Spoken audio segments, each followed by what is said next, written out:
When you're sad and blue and everything is putting you down, you know the world keeps spinning around. You know you're not alone. When you're sad and blue and everything is putting you down, you know the world keeps spinning around. You know you're not alone. It's time to let it go, just make it so that everyone can see you glow and shine. It's time to break away a brand new day, so clear your head and put it all behind. 'Cause all the bad is gone, just sing this song, you'll never ever be alone. So shine, shine, shine. You know the world keeps spinning, know the world keeps spinning around. When you're sad and blue and everything is pulling you down. Okay, hopefully you can hear me now. And Bounty, are you going to take a seat for my live show? Good boy. Hey, you can hear the music. Can you hear me now? Hi Dolores and hi Kathy. And you're watching on YouTube. How awesome is that? And who's here on Facebook? Sean's here, Catcher's here. Hi guys. Right, okay. I'm going to try to keep up with both of the ways. Put them in two different windows and then hopefully we won't get confused.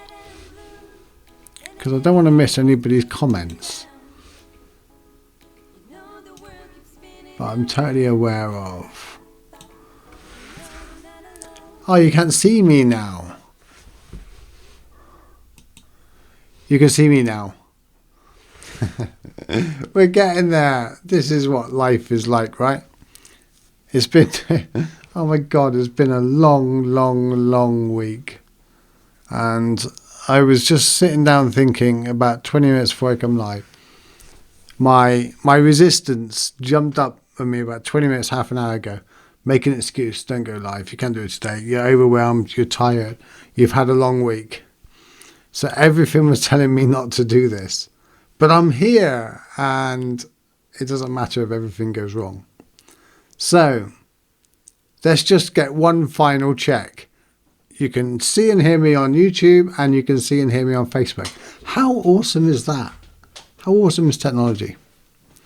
So yeah, I haven't really got a subject. I was going to talk about relative and absolute truth. I got a question in my email today about Osho says that everybody is enlightened. We just forgot. And I thought I'd answer that on today's show. I thought that was a really interesting question.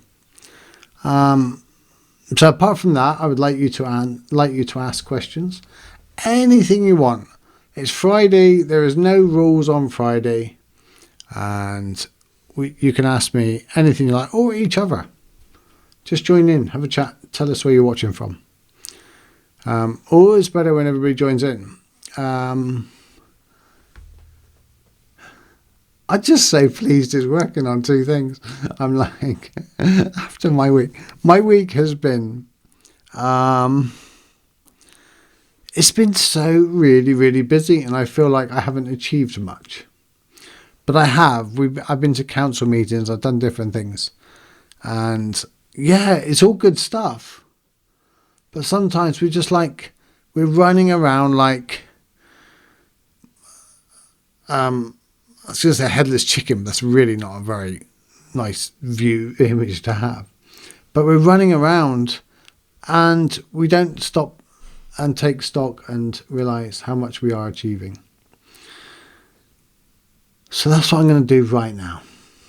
Let's share some achievements this week. Let me know your achievements, and I'm going to share some of mine now.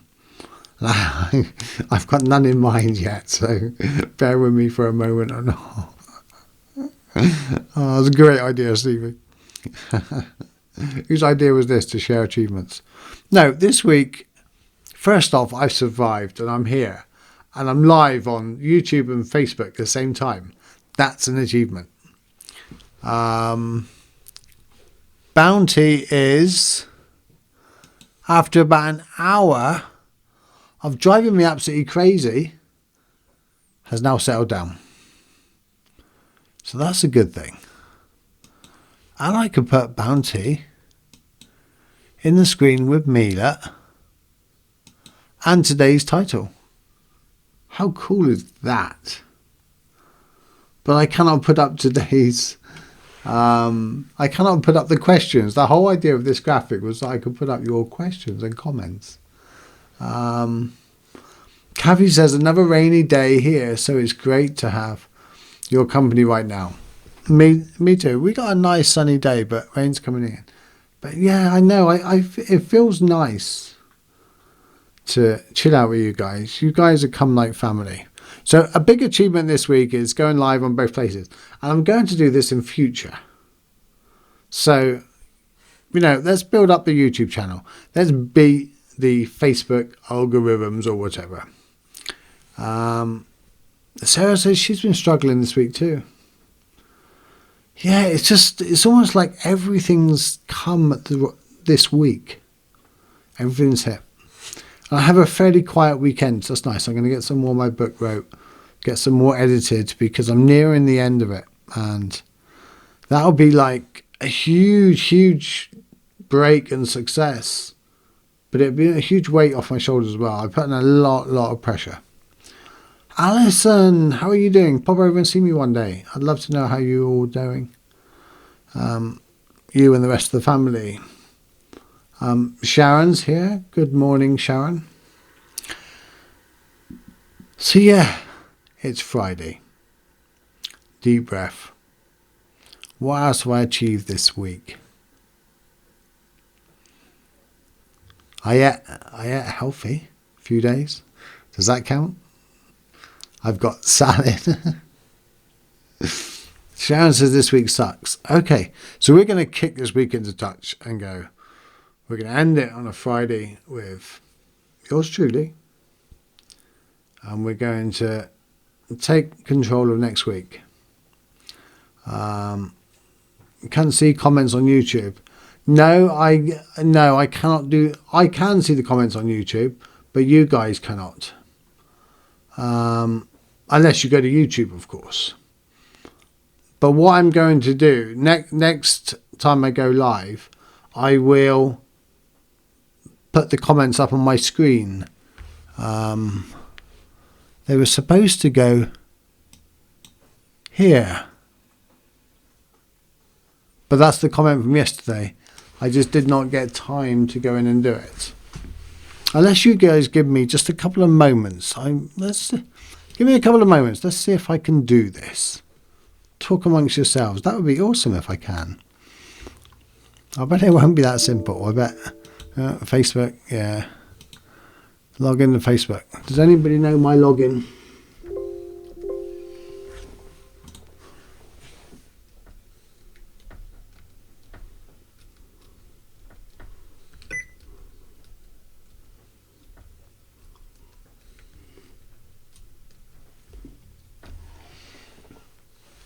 Oh, and caps lock's on.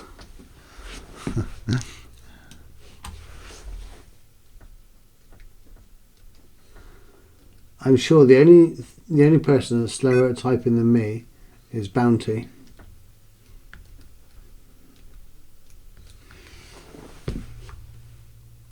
And I changed my Facebook password recently because it told me I had to. And then it told me that's the last one you used or something. I'm like, really?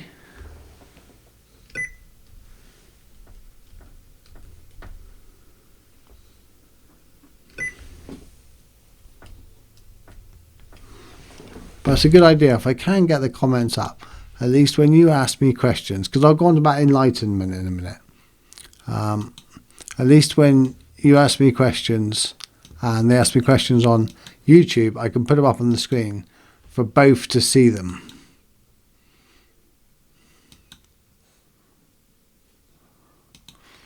Right. Right, that one done. Now YouTube. Log into YouTube.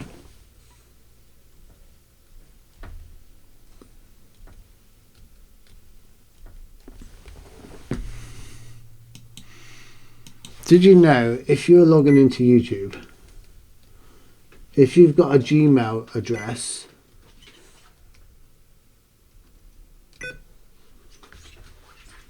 you don't have to type at gmail.com.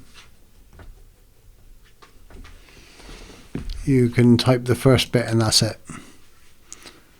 They already know you are.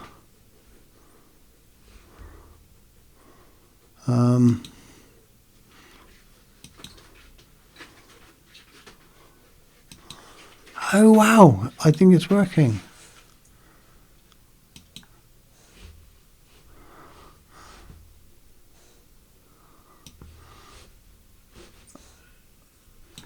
I think we might be in a bit of luck. Let's just test it. Send. Yay! Hello Magella. Sandy's here and Cheryl's here. Just check they are the right. Yeah, they are. I was thinking I've not got the wrong day here, have I? Now then, hopefully when someone makes a comment on YouTube, I can add that here as well. Hey, that works. So someone comment on YouTube and let's see whether that comes up. That would be awesome if that does.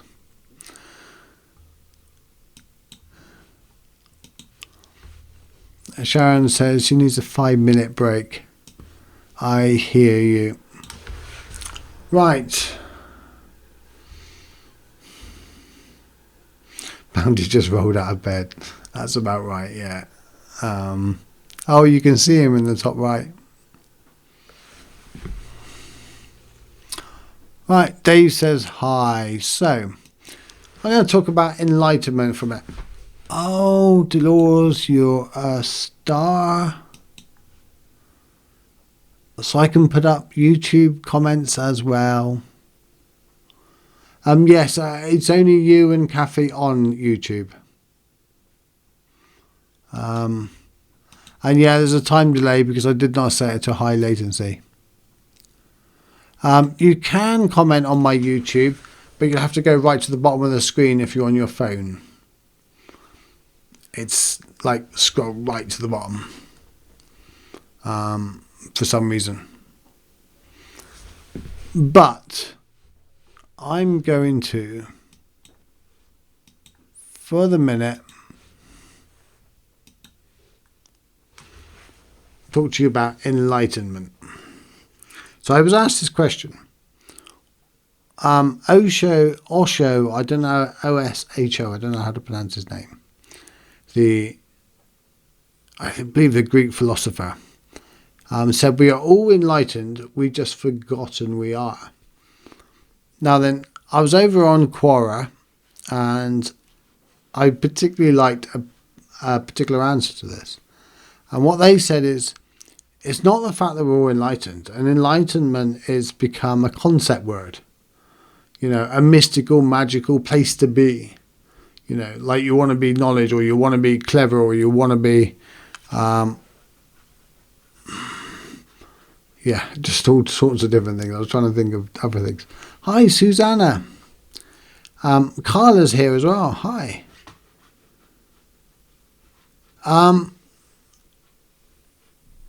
The enlightenment, it's a concept word. It's become something we want to be, something more mystical and something more magic and blissful that we get to. But really, it isn't anything to get to. It's something we already are and we all have been at one time or another. It's our natural state of being, just a natural calmness. Now then, if we take a deep breath and just go, and go below all the noise, go below all the thinking and the thoughts and the concepts of life, the anger and all the emotions, we just end up our natural state of who we are, the true self, the bit of us that's just calm. And that's enlightenment. And from that place, we can respond with compassion and understanding and loving and wisdom, instead of reacting to the moments, reacting to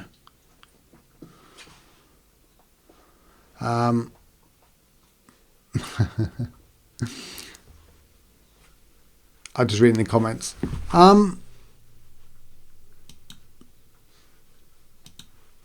Can you kick people out or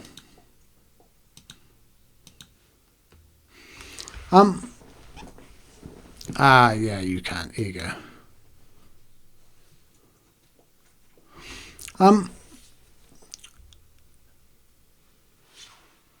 Cheryl's got her grandsons and all that. Yes, so enlightenment is just a natural state of being, the calmness and relaxed in you. So when Osho says that we are all enlightened, we just forgotten. What he really says is we're all naturally calm.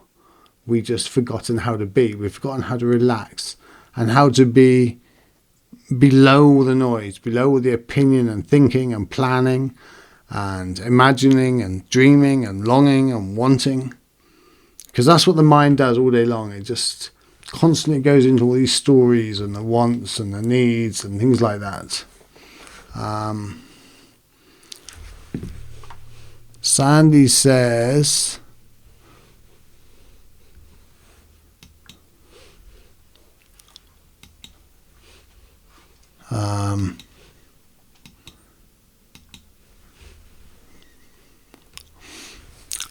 we all have a divine spark of light where we're not all enlightened, self-talk. Exactly. And the problem is, if we think we're enlightened, we often think we're better or we're superior to somebody else. And we're really not. None of us are. We're just different parts down the track. We've just had different experiences in life, which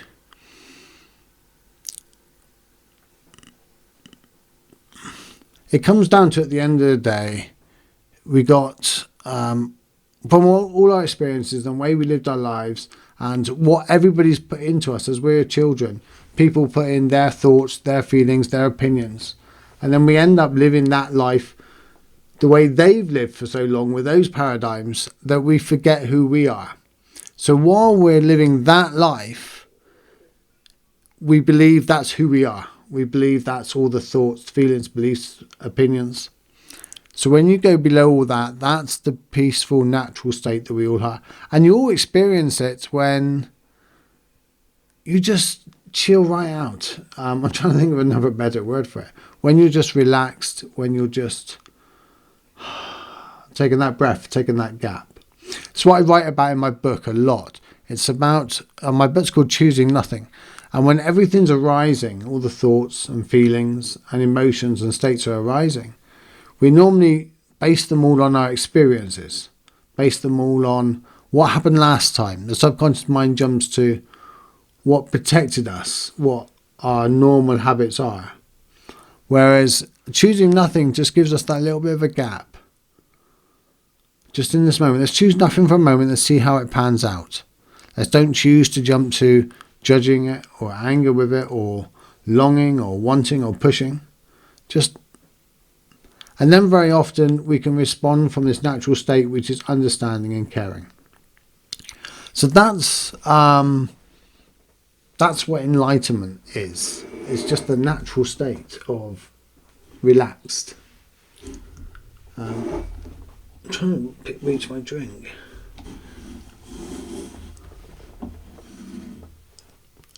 Right, it's really difficult looking at lots of comments.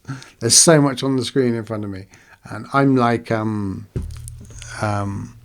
magpie. See anything shiny, I'm so distracted by it. Anyone that I have to meditate and do all these things to.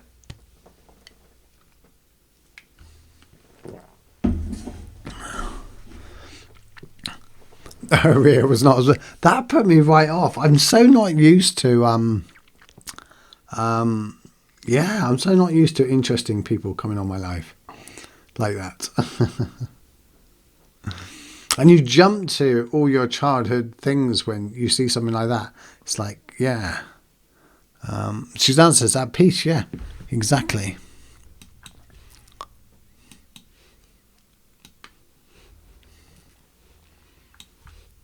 I think if I put this down, I can just concentrate on the one window. That's both lots of comments. It's a delay, but it works. We can work with a little bit of delay, guys, can't we? So if you've got any questions for me, there's a stark difference between being enlightened and enlightened. Pardon me. Enlightened people have the ability to enlighten others. Enlighten others and the ability. Absolutely. And it's not, it's really important to think that it's not something somewhere to get to. It's always present. What isn't always present is all the feelings that come and go, all the emotional states that come and go, all the wants and longings. They all come and go. The anger, the desires.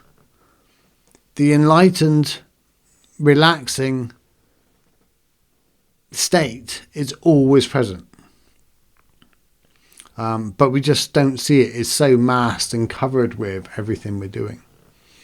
And that's where meditation comes in.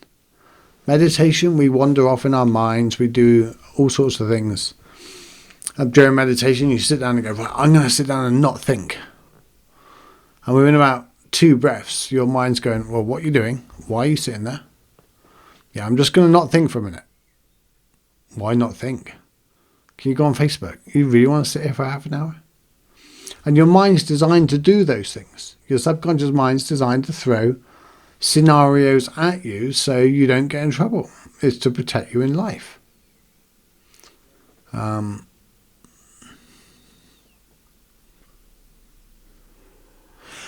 Absolutely, Dave. I love that. And that's true. It just threw me off. I just, you hear about it on lives, and I don't think she was even been that bad or anything, but you hear about it on the lives, and I've seen other lives when people have got quite aggressive, and there's only once in 3 years of doing lives I've ever had to ban, well, twice now. It's like quite bizarre, really. But yeah, you're absolutely right, Dave. So has anybody got any questions for me today? Has anybody got... I was going to talk about relative truth and absolute truth a little bit. To not think, one must first think about not thinking. Yeah. Oh, look, I'm not thinking.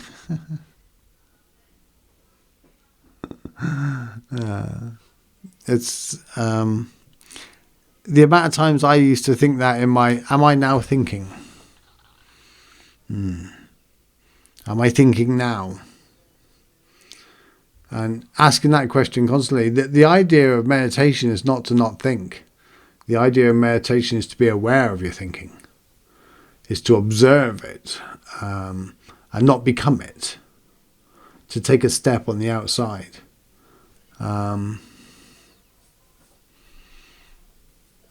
Thank you, Magella. I'm just really kind of overwhelmed that it's on YouTube and Facebook. And chuffed that it's actually working. I half didn't expect it to work. That's why I haven't done it for so long. So that solves a lot of things for me. So I presume most of you know my YouTube channel. If not, you'll be able to find it in a Peace Guide.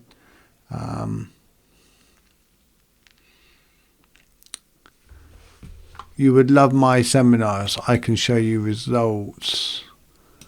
Sarah says the truth topic. Yes, I was going to get to that.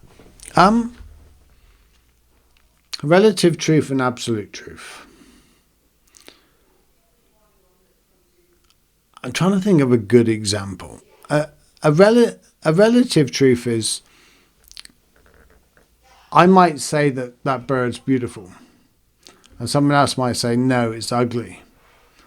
Well, we're both telling the truth, but it's relative and subjective. An absolute truth is, it is a bird. It's universally amongst humans, and you could argue that it's okay, not everybody's going to call it a bird, and it's a different bird in different languages and things like that, but we're not going down to that route. But you cannot argue what it is. In effect, it's what we call a bird, and both are right on that.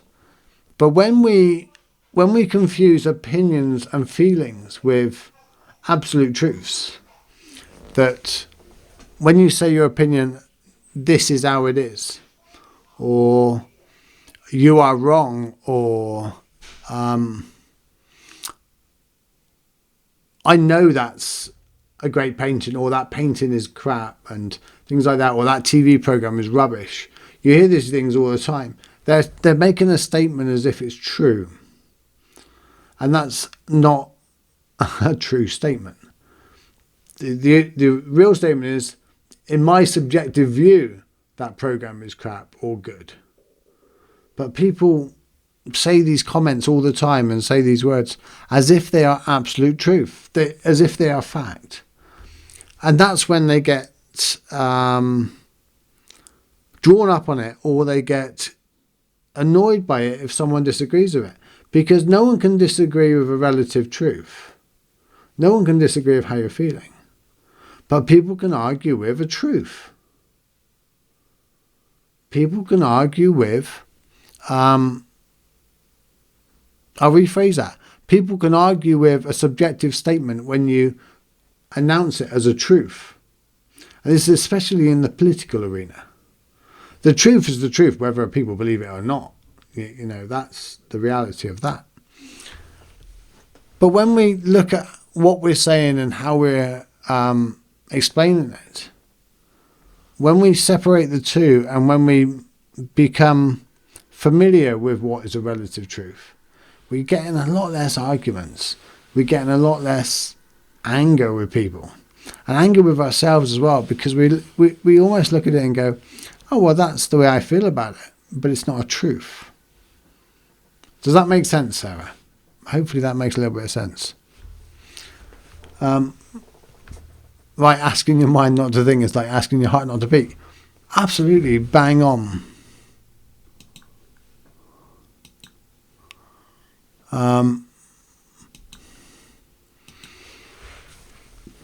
Question. Can you define the difference between knowing and aware, please? No, well, knowing is knowledge. You know something. Awareness is being aware in the present moment. So I'm sat here and I'm aware that of what I'm feeling, what I can hear, what I can see. I'm aware that I've got thinking. I'm aware that I've got two blazing lights right in my eyes. I'm aware you're all listening to me. Knowing,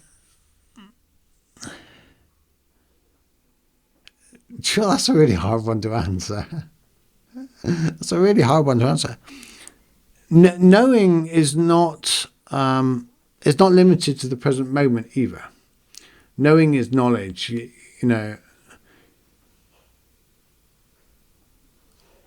See my difficulty with this one.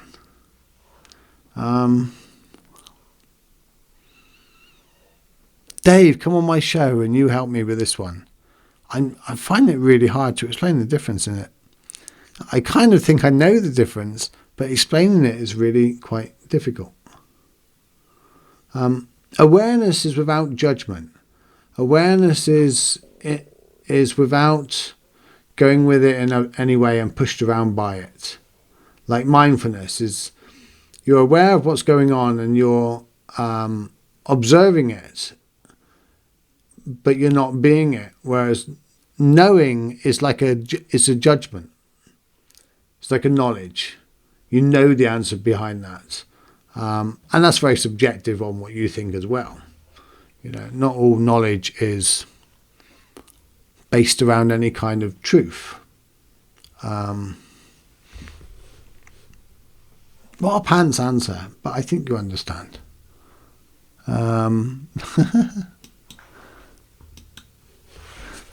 Is a bird in the hand worth more than two in the bush? I have no idea where that statement comes from. I have no idea. It's like Byron Katie's The Work. She says, yeah, is it true? Always ask yourself, is it actually true? And that helped me a lot through my split up. My mind would come up with all kinds of scenarios of what was going on. Suddenly I had the opinion that they had the best sex life in the world. Everything was way better than what I could do. Right down through, they were taking them out for meals and they were treating better. They were happier. They were laughing about me behind my back and everything. Well, of course, when you subject it to, is it true? But you don't know if it's true at all. And that really helped me, because unless I knew it was true, unless I had witnessing and direct knowledge of it being true, and not just rumours and things like that, discount it. Don't bring it in. Don't have it as an absolute truth. Because the problem is it'll eat away at you as if it's a truth. But very often it's not. So that Byron Katie's really helped me. That whole book's great, actually. And she does Facebook Lives. But yeah.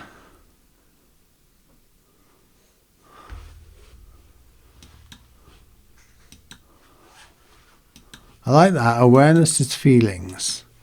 Yeah, or awareness of the feelings as well.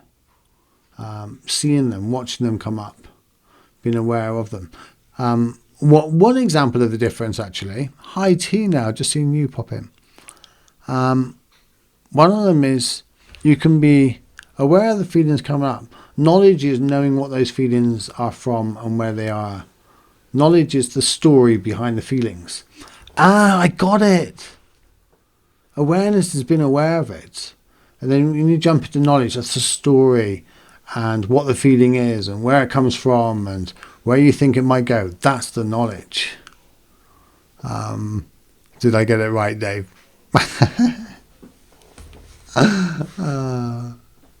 It's been a long week. It's been a long week and it's so hot at night that I'm struggling sleeping. I think you guys can tell. That's why I screw myself, allowing emotions to influence my truths. Yeah, I think we've all been there. I don't think you're alone on that. Distinguishing between conscious and subconscious mind and realizing how much our ego, emotions, anger, for example, is part of... And can I go back to Facebook to read the rest of that? Is part of the subconscious mind and being more mindful and awareness of the two. Being aware and responding from the conscious, not reacting from the subconscious. Yes. See, the subconscious mind is just there to predict the future, to use the past, and to keep you alive, keep you thriving and growing and keeping you safe. That's his job. Your three parts of the mind, the initial intrinsic animal part, I've just worked out how to put more characters.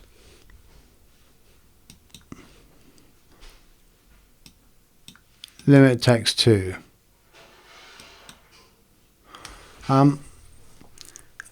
That's what, see, subconscious mind, working out stuff as we're going all the time. It's why big businesses, CEOs, put everything down the table and then they go away and they allow their subconscious mind to make the decision. But you've got the three parts of the mind, the intrinsic animal reacting part. Everything goes through that initially, because am I in present danger right now? i.e. you jump or you spin around. Then you realise you just did. And then after that, if you're not in danger and nothing to worry about, passes it to the subconscious mind. Subconscious mind looks through the filing system. How did I react last time? What happened last time? How did I deal with it? What's my normal habit? What do I normally do when I sit in the car? Put a seatbelt on, light up a cigarette, perhaps. What do I normally do when I go and sit in a pub, or when I get home from work, or when someone says this to me? The subconscious mind is constantly doing that. And then you've got the third mind, the human mind. And they call it the human mind because we're pretty much the only ones that have, I want to say fully developed, but we haven't. It's far from fully developed. But this is the mind that can be present and aware. This is the mind that needs the most sleep, that needs a decent eating habit and things like that. But this mind is the part that can become aware, that can break the habits and can see through what's really going on. But it's so controlled by the subconscious mind. The subconscious mind has all the power. It's like a hierarchy of systems. The first hierarchy is the base. Am I stay alive? The second hierarchy is, as you're going down, you'd think the human was the highest one. It's not. It's the lowest one in the way of reacting. And we need to reverse that. That's the whole idea of the spiritual journey, is to reverse that. So the human can react to the feelings and the loving and the understanding, rather than the subconscious mind reacting to it. Really long answer to your comment. But if something feels true, what's the difference if you don't have the physical truth? Well, it depends on whether you go with it or not.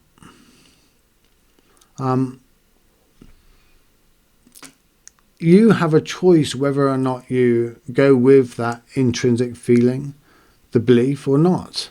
You can choose to go, is this absolutely true? Do I know for a fact that that is happening?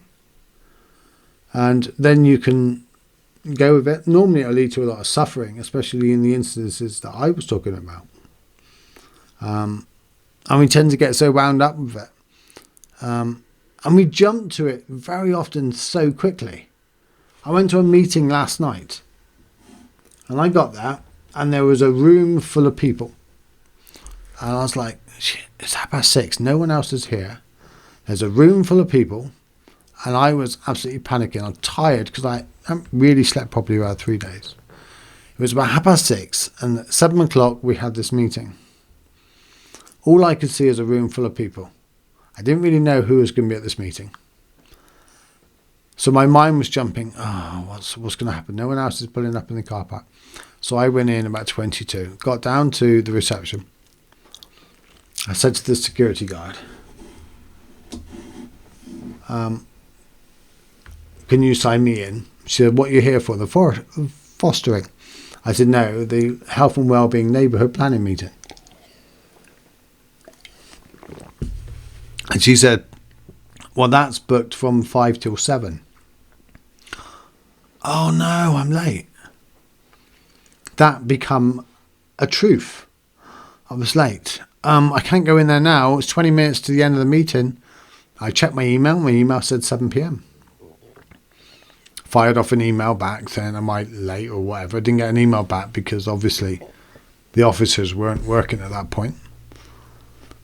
So I went up to see the room, and she let me in, sat down there. I was sat down there by myself. And while I was sat there thinking, this has got to be so wrong. This meeting's going to be full of people. And I'm the only one here. It's like 1:45 and no one else has turned up. So I was looking for things to reinforce that truth. I was building this truth into something. And by the time 10 to 7 had become, by the time 10 to 7 I was absolutely convinced I had the wrong time. I was the only one to turn up. I was in the wrong room next door. I'd had the story in my head of everybody had left that room and went to the other room because the room was bigger and there were so many people, that I'm going to be kicked off the committee. what a waste of time. My mind went to all of these things. So it built what would be an absolute truth. And then suddenly the town clerk pulls up in the car. Somebody from the NHS come in, a couple more come in, and everybody was just running a bit late because of the traffic. Perfect example of an absolute truth. And so I built it into a truth. Whereas if I just chose, well, look, I've got the time, day. I'm going to go and sit in that room. Perhaps everybody's late. I would have not had all that anxiety. And maybe if I wasn't so tired, maybe if it wasn't such a long week, maybe I might have just sat there and went, oh, let's enjoy this time out. But I didn't, because I jumped to, I had Facebook play up on me yesterday. You know, Facebook did it deliberately. It's conspiring against me. So we jumped to these conclusions of, it's all me. It's doing it to me. So that's a good example.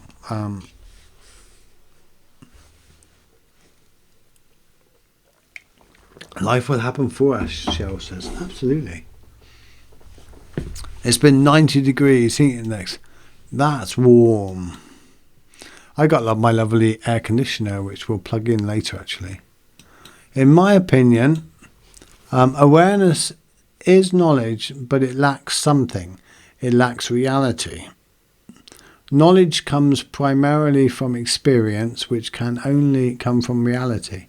Even then, actuality of reality is experience. Let me think about that for a day, a weekend. I think, yeah, it's a similar thing. It's, you know, knowledge comes from story, comes from books. It comes from, you know, I was building the knowledge. Now, if I left that meeting last night at 1:45, because I've never been to a meeting when I'm the only one there at 10 minutes to the hour. That's like unheard of. So if I left that meeting and come home, you imagine what I would have built it into. It would have become a truth in 10 years' time when I was telling this story. And especially if I'd never mentioned it to anybody, they would think I just didn't bother going. So that's where the knowledge and the awareness is knowing that you could be wrong. And it is just story. You're aware that it's just story. And knowledge doesn't necessarily mean truth. The subconscious mind accepts everything without question. At a very young age, yes. When we close our mind, it filters everything based on its already stuff. I believe.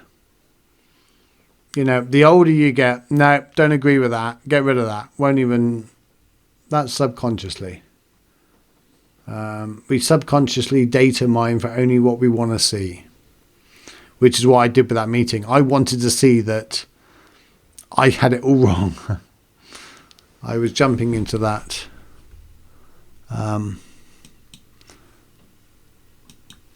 It is our subconscious mind that can increase our monkey mind.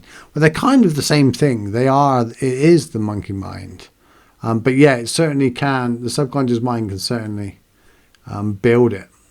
It goes through all the scenarios and yeah, exactly that.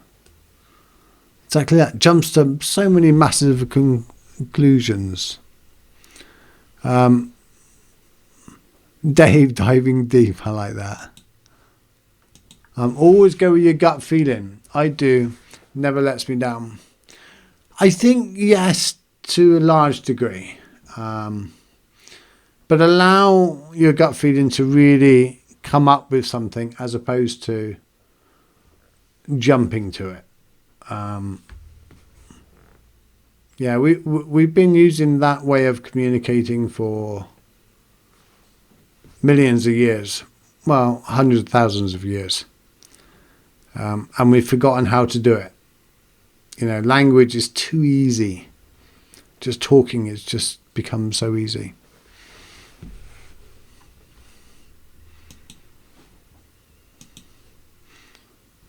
There are 3 letters in belief that give you a clue.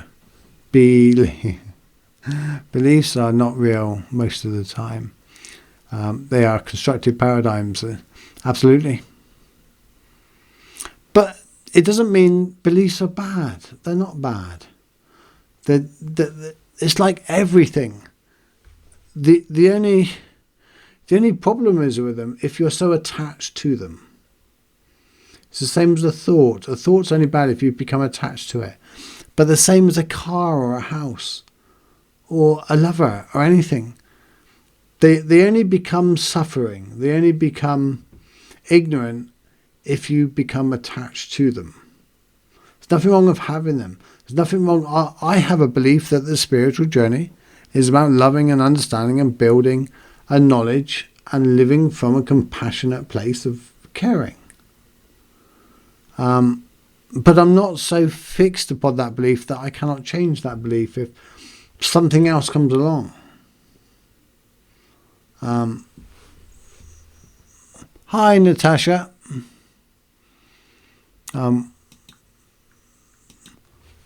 We're supposed to say we attract in others what we don't accept in ourselves.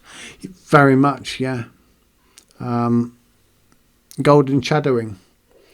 The front row of the Take That concert that are screaming, really all of them want to be them, but they're too shy and frightened to get on stage themselves. Not always, but essentially most of the time. The quiet introvert is attracted to the extrovert. We're not attracted to opposites.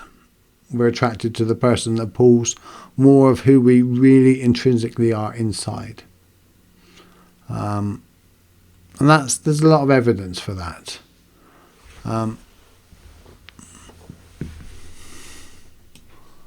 Dolores says most of the time I go on my sixth sense. Absolutely. Yeah, don't go with your mind thinking. That will. Oh God, I can imagine you saying that. Oh God. Yeah, that damn attachment. Absolutely. Natasha, what's happening? I'm having an end of week meltdown.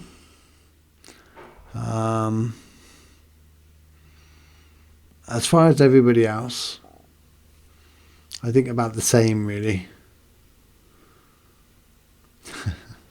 It's just been one of those weeks. But I'm really chuffed the fact that I'm actually on YouTube and Facebook at the same time. So I'm going to do this in future. But until then, I've got a real busy evening and I want to get an early night tonight and I want to get Bounty out. So I'm going to say thank you guys for persevering with me on this live. Thank you for your questions. Thank you for pushing me. Thank you, Dave, for... I don't know what to thank you for, really. That question, that just... Yeah, that really... Thank you. I'll be live Monday morning with my morning coffee. I've got a lot quieter week next week. So that'll be a lot nicer. And until then, have a great weekend. If you can go over to YouTube, check it out over there and subscribe to the channel. So if we do have problems in future with Facebook, we'll carry on there. So until then, thank you for giving up your most precious thing, time. Really appreciate it. And I'm sure I'm saying thank you for everybody on here. Namaste. Now we've got to work out how to disconnect from these systems. So bear with me. Have a great weekend, everyone. I'll leave it on that one.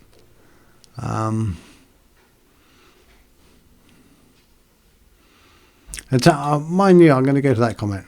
Last week was crazy. This week is getting better. Yeah, I think it's that pretty much. Right, disconnecting.